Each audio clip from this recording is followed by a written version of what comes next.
journal vous est offert par le FPI, Fonds des promotions de l'industrie, votre partenaire privilégié pour la réussite de vos projets.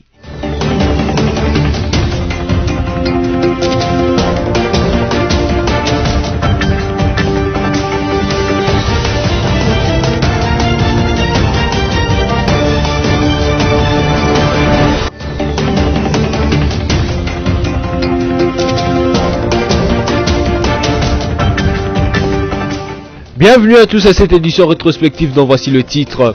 Après un bref séjour à Kinshasa dans le cadre des obsèques dans sa belle famille, le président de la République du Congo, Denis Sassou Nguesso, est parti de Kinshasa satisfait de l'accueil lui réservé par son homologue Félix Antoine Tshisekedi Tshilombo. Et puis les sénateurs et députés ont repris le chemin du Parlement le mardi 15 septembre 2020 dans le cadre de la session parlementaire de septembre qui sera essentiellement budgétaire. Le gouverneur de la province du Sankourou, Joseph Stéphane Mokoumadi, en séjour à Kinshasa, a tenu une conférence de presse en la paroisse Notre-Dame de Fatima, au cours de laquelle il a abordé toutes les grandes questions de l'heure dans sa province.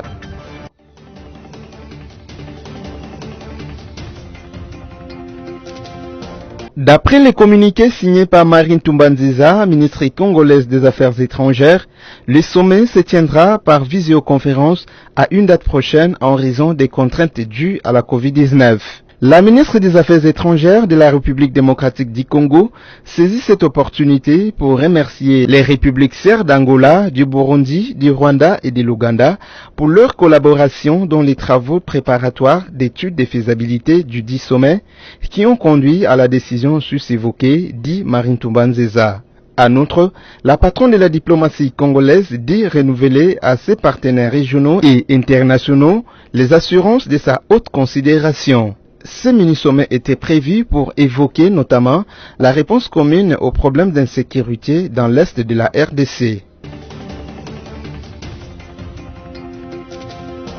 Le président de la République du Congo, Denis Sassou Nguesso, est arrivé à Kinshasa depuis lundi 14 septembre 2020 dans l'après-midi, venu à bord de son hélicoptère pour assister aux obsèques de sa belle-sœur Germaine Poto Djembo, morte en France. Les deux chefs d'État ont eu un tête-à-tête pendant quelques heures avant que les visiteurs prennent la direction du fleuve Congo Hotel et la résidence de la famille Sassou Nguesso. Il s'y dénotait que Germaine Poto Djembo, morte à 75 ans, était la sœur aînée de la première dame du Congo-Brazzaville, Antoinette Sassou.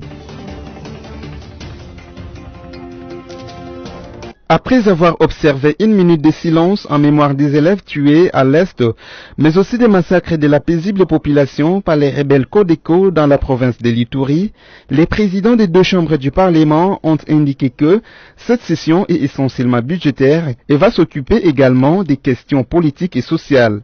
Ils ont ensuite rappelé les questions de sécurité dont les élus du peuple ont été victimes lors de la session précédente du mois de mars. Alexis Thambwe Mwamba en premier et Jean-Yves Mabunda en second ont, à cet effet, demandé aux autorités compétentes d'assurer la sécurité des sénateurs et députés pendant cette session de septembre. Ils ont aussi demandé à ce que le siège du Parlement soit suffisamment sécurisé. En ce qui concerne les élections à venir, Alexis Thambwe Mwamba a appelé à la création d'un compte spécial pour les élections de 2023. Pour lui, ce compte qui sera dénommé Élections 2023 permettra d'éviter toute forme d'impréparation souvent observée dans la mobilisation des recettes qui doivent servir à financer les scrutins. Quant au montant à y déposer, il sera déterminé selon les besoins et prévisions budgétaires qui seront présentés par la nouvelle équipe de la Commission électorale nationale indépendante CENI, a dit Alexis Thambwe Mwamba. Par contre, les deux présidents du Sénat et de l'Assemblée nationale ont évoqué la question de la péréquation en ce qui concerne les provinces, notamment la rétrocession. Ils ont invité la commission ECOFIN à se pencher spécialement sur ce dossier pour trouver des solutions. Si le numéro 1 des sénateurs a appelé ses collègues à s'abstenir de relayer les fausses informations qui circulent sur les réseaux sociaux, car n'étant pas des sources fiables et crédibles, Janine Mabunda de l'Assemblée nationale a quant à elle indiqué que elle ne sera jamais découragée et se battra toujours pour le respect et la dignité de la femme, faisant ainsi allusion aux insultes des présumés militants de l'UDPS contre elle. Signalons également que cette session parlementaire a vu le président honoraire et sénateur à vie, Joseph Kabila Kabange, prendre part à la cérémonie d'ouverture ce mardi 15 septembre. Une façon de marquer son retour politique dans cette chambre du Parlement où il va désormais exercer son rôle de politicien.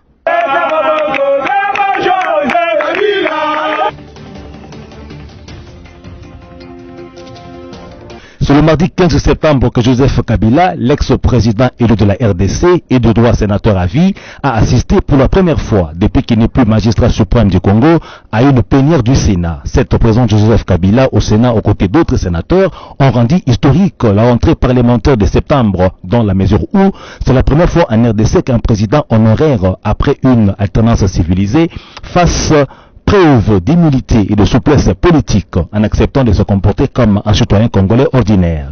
Joseph Kabila a démontré par son acte de haute portée pédagogique qu'il y a une vie après la présidence et que celle-ci ne doit pas être perçue comme une carrière exclusive à laquelle on doit tenir quoi qu'il en coûte, aussi bien en RDC qu'en Afrique. Désormais, il sera cité en exemple comme modèle d'humilité et de sportivité politique, des qualités qui ne cessent de montrer depuis la cérémonie de passation de pouvoir entre lui et son successeur Félix Tshisekedi le 24 janvier 2020. Que l'éclat de ses gestes ne lui attire pas les analyses éhontées, indélicates et surréalistes de toutes les mauvaises langues et de tous les apprentis sorciers politiques qui craignent la persistance ou la survie de son aura politique en RDC. La présence de Joseph Kabila au Sénat ne s'explique que par le respect des textes congolais et non par toute imputation déformatrice à volonté et par défi de la vérité. Reste à voir la suite, comment il va contribuer à la fabrication des lois et au contrôle parlementaire pour améliorer les choses dans son pays. Bon vent à Joseph Kabila dans sa peau de sénateur à vie.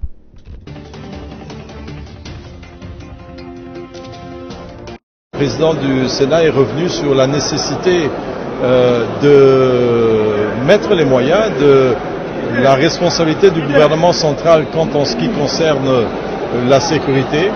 Et nous en attendons donc un renforcement de nos capacités, tant de notre justice que de nos forces armées, de nos forces de défense, de la police, pour assurer vraiment une paix. Mais le président est revenu aussi sur l'unité nationale. L'unité doit se reposer sur la capacité de nos citoyens à construire la paix dans l'amour, dans les échanges, et aujourd'hui on est en train de perdre ces valeurs patriotiques.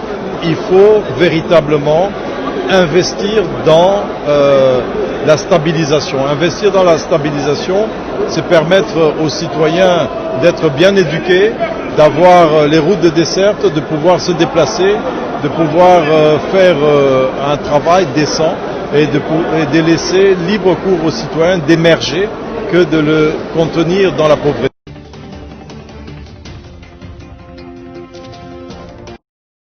Au lendemain de la rentrée parlementaire de septembre 2020, le secrétaire général de la SENCO s'est donné le devoir de rappeler aux honorables députés et sénateurs de la RDC quelques recommandations utiles leur adressées par les évêques et archevêques membres de la SENCO qui sont encore d'actualité, à savoir adopter avec vigilance les lois justes qui garantissent la tenue des élections et assurer le contrôle de l'exécution du budget concernant les élections. Relayer effectivement les aspirations profondes du peuple congolais, se mettre réellement au service du peuple qui a opté pour le changement, gérer utilement les temps pour voter des lois qui promouvoient la démocratie plutôt que les intérêts partisans. Dans cette perspective, la révision des de la loi électorale en vue de la dépolitisation de la CENI s'avère plus que nécessaire. Veiller à ce que la majorité au Parlement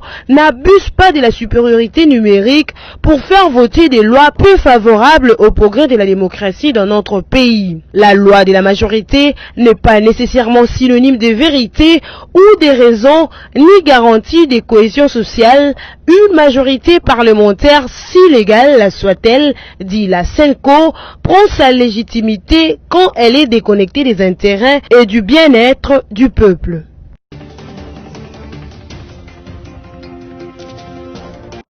Le groupe de 13 personnalités est déposé jeudi 17 septembre 2020 à l'Assemblée nationale la proposition de loi modifiant la loi électorale. Nous venons vous déposer en annexe cette proposition conformément au règlement de l'Assemblée nationale aux fins de son inscription dans le calendrier de travaux de la présente session, lit-on dans une correspondance adressée à la présidente de l'Assemblée nationale. D'après Claudel Loubaya, l'un de 13, le G13 a tenu parole en déposant cette proposition modificative de la loi électorale en vue des élections meilleures que les précédentes, a-t-il dit. En croire Patrick Mouyaya, ils attendent d'en débattre avec leurs collègues dans la sérénité. La proposition de loi déposée au bureau de l'Assemblée nationale porte essentiellement sur la transparence des opérations de vote, le mode de scrutin et la certification des résultats qui participent à l'amélioration du système électoral. Rappelons que le G13 avait rencontré plusieurs personnalités, dont le chef de l'État, Félix Antoine Tshisekedi Tshilombo.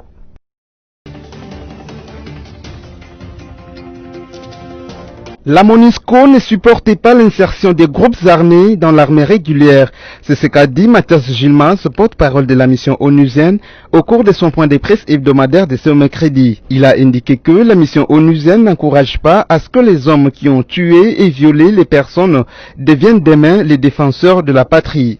Mais par contre, la MONUSCO conseille et recommande au gouvernement de les désarmer et les insérer dans la société après une formation suivie dans un de ces camps appropriés. C'est ici que la mission onusienne peut offrir son accueil aux démobilisés qui sont prêts à réintégrer la société et non pas l'armée régulière. Ici est de rappeler que le Conseil des ministres du vendredi 12 septembre a adopté le projet de loi modifiant et complétant la loi numéro 014/006 du 11 février 2014 portant amnistie pour les faits insurrectionnels, faits de guerre et infractions politiques. Ce projet vise notamment les groupes armés, forces de résistance politique de l'Ituri et FRPI.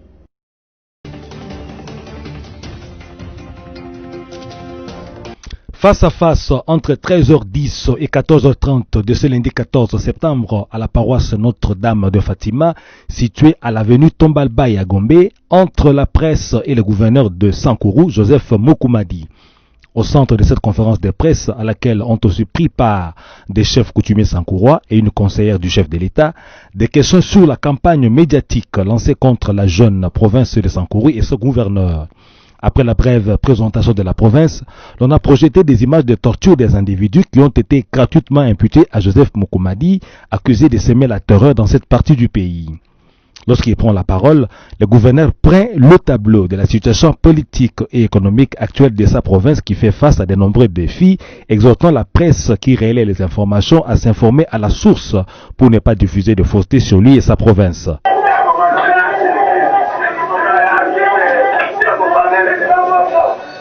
Merci. J'ai envie de parler de son obédience politique. Et que c'est faux. Cette dernière image a été tournée en 2014. C'est une histoire de...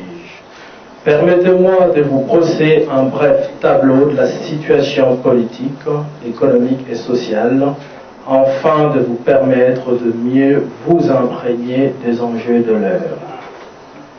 À l'étape finale des questions des journalistes, diverses questions sont posées au gouverneur.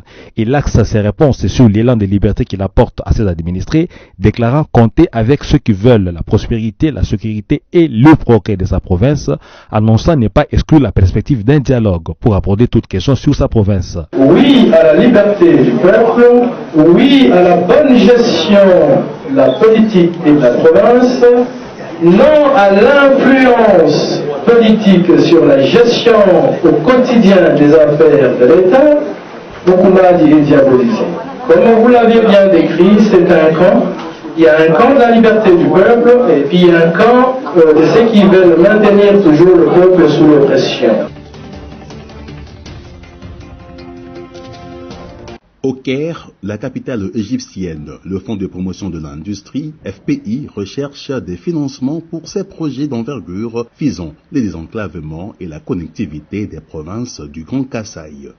À ce titre, une forte délégation mixte composée d'experts de la présidence de la République, du ministère de l'Industrie, des Finances, du FPI et de l'Organisation nationale des ingénieurs civils du Congo prennent part à une série d'ateliers organisés à l'initiative du FPI en vue d'harmoniser les vues et procéder à la validation des études techniques menées par des consultants pour la réalisation des 6 projets d'ingénierie inscrits dans le cadre du programme présidentiel accéléré de lutte contre la pauvreté et les inégalités. Il s'agit d'une part des études menées par Grand International Group, les consultants kosovars pour les constructions de la centrale hydroélectrique de Tibasa, du port de Ndomba, de l'usine de traitement d'eau de Mbujimai, ainsi que des 3 routes dans le Kasaï oriental, dont celle reliant Mbujimai à Kananga dans le Kasaï central sur une distance de 188 km. Et d'autre part, les études menées par le groupement égyptien Hassan Alam Pagesco pour la construction de la centrale photovoltaïque des Tipuka. Et pour ce faire, le FPI, en tant qu'autorité contractante pour la réalisation de ces projets d'infrastructures structurantes et industrialisantes, a jugé utile la tenue de ces travaux d'échange et d'harmonisation avec Hassan Alam et Samkret, les 2 consultants égyptiens devant exécuter ces travaux d'ingénierie afin de réduire le temps par la validation et la production des rapports finaux. Sont aussi conviés à ces assises les experts de Grand International Group qui ont mené ces études techniques sur le terrain. Le premier face-à-face a eu lieu avec les experts de Hassan Alam Construction qui ont passé au crible les études techniques présentées en vue d'une appropriation sans faille avant la phase d'exécution des 10 projets. Cet atelier devra se solder par la définition d'un programme de mise en œuvre des projets, mais aussi et surtout sur les négociations des financements à soumettre aux autorités compétentes en vue de prendre les mesures nécessaires pour la réalisation de ces projets. Pour rappel, le FPI a sous la supervision du consortium des Égyptiens, Africains et Arabes pour le développement, EGAD en abrégé, signé depuis janvier 2020, des protocoles d'accord pour la construction de ces infrastructures de base dans le Grand Kasaï.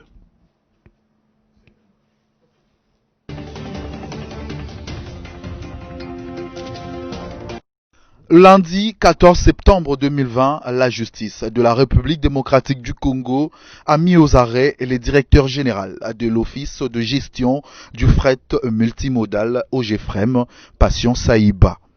Elle a du même fait procédé à la mise en garde à vue du directeur financier de l'entreprise Vodacom Congo, Chouto Mohamed. Selon plusieurs sources, Patient Saïba a été interpellé pour 2 dossiers, notamment le port sec de Kasumbalesa et les contrats sur les mandats spéciaux de la fiche électronique des renseignements à l'importation. Cette décision est intervenue après qu'il a répondu à l'invitation du parquet général près de la cour d'appel de Kinshasa-Gombe.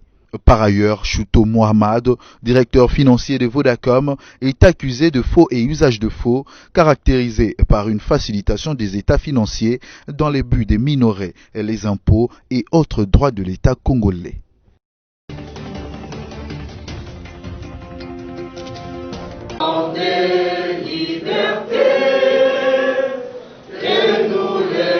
L'hymne national congolaise est entonné à 13h45 le jeudi 17 septembre à l'Institut supérieur des techniques appliquées, ISTA Kinshasa, en présence de son directeur général Pierre Kassendia Moutembe et du représentant du bourgmestre de la commune de Barumbu. C'est la cérémonie d'installation du nouveau comité estudiantin sous la première pluie du début de la saison. La cérémonie s'ouvre après la présentation officielle du comité entrant. Le nouveau président des étudiants s'est saisi de l'opportunité pour remercier le directeur général, de même que son cabinet, pour le choix porté en sa personne. Il rassure ses collègues de la sécurité dans les jurons de leur institution, leur promettant le meilleur pour l'année académique 2020 à 2021. C'est pour moi un honneur, un rappel à la responsabilité de me tenir devant vous aujourd'hui en qualité de coordinateur des étudiants de l'ISA, mon alma mater, dans ce que je suis appelé à remplir avec toute humilité, intégrité et droiture. Je tiens, avec mon comité, à remercier le comité de gestion pour la confiance placée à ma personne en me levant à la tête du comité d'encadrement des étudiants et promet ici présent de faire de mon mandat une différence dans l'excellence.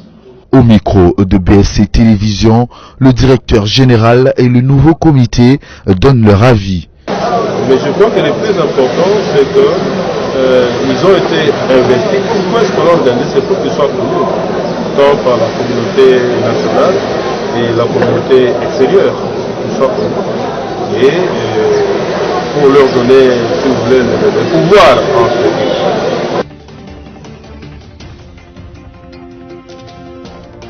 D'après les ministres de la tutelle, les résultats de l'examen d'État seront disponibles dans peu de temps.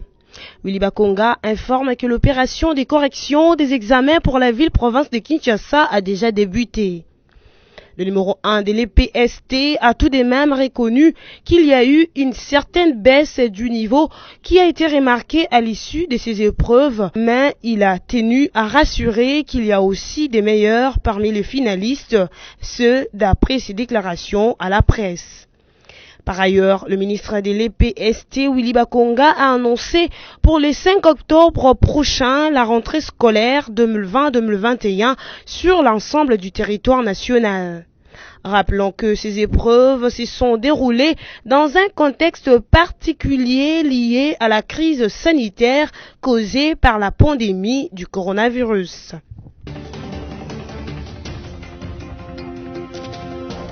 Le drame de viol vécu récemment par les infirmières exerçant à l'hôpital général de Kisanso à Kinshasa préoccupe au plus haut point la ministre d'État du genre, famille et enfants, Béatrice Leméa, qui est descendue personnellement le dimanche 13 septembre au centre mère et enfants de Ngaba, où les deux victimes ont été admises pour une prise en charge spécifique. Sur place, Béatrice Leméa s'est entretenue avec le corps médical et les victimes à huis clos. Le tribunal de grande instance de Kinshasa Matete a fait comparaître lundi 14 septembre 4 présumés auteurs du forfait commis dans le centre de santé de référence de Kisanso. Les prévenus sont poursuivis pour association de malfaiteurs, extorsion, vol et viol.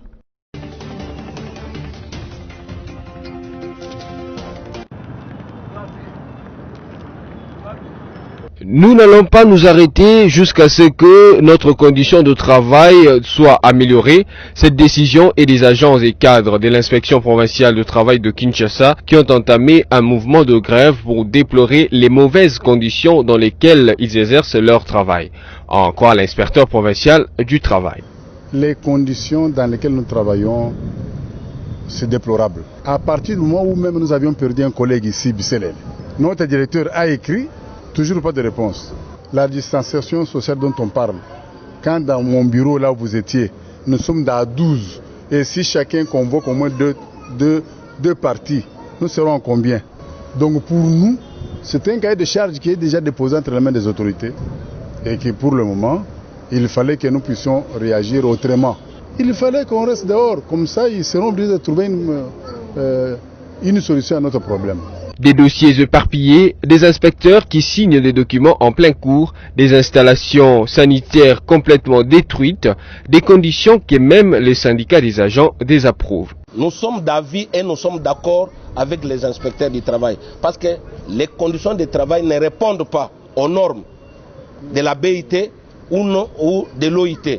Nous demandons aux autorités de trouver des conditions adéquates pour que nos inspecteurs travaillent dans de très bonnes conditions, parce que ce sont les dossiers des travailleurs qui sont jetés par terre, qui sont pêle-mêle. L'appel est donc lancé à l'autorité des tutelles pour qu'une solution idoine soit trouvée de sorte que ces agents de l'État travaillent dans des conditions décentes. À présent, le rappel des principaux titres. Place à présent au rappel des principaux titres de cette édition rétrospective. Après un bref séjour à Kinshasa dans le cadre des obsèques dans sa belle famille, le président de la République du Congo, Denis Sassou Nguesso, est parti de Kinshasa satisfait de l'accueil lui réservé par son homologue Félix Antoine Tshisekedi Tshilombo. Et puis les sénateurs et députés ont repris le chemin du Parlement le mardi 15 septembre 2020 dans le cadre de la session parlementaire de septembre qui sera essentiellement budgétaire. Le gouverneur de la province du Sankourou, Joseph Stéphane Mukumadi, en séjour à Kinshasa, a tenu une conférence de presse en la paroisse Notre-Dame de Fatima, au cours de laquelle il a abordé toutes les grandes questions de l'heure dans sa province. C'est tout pour cette semaine. Merci à vous d'avoir suivi cette édition rétrospective. Restez fidèles à BSC TV.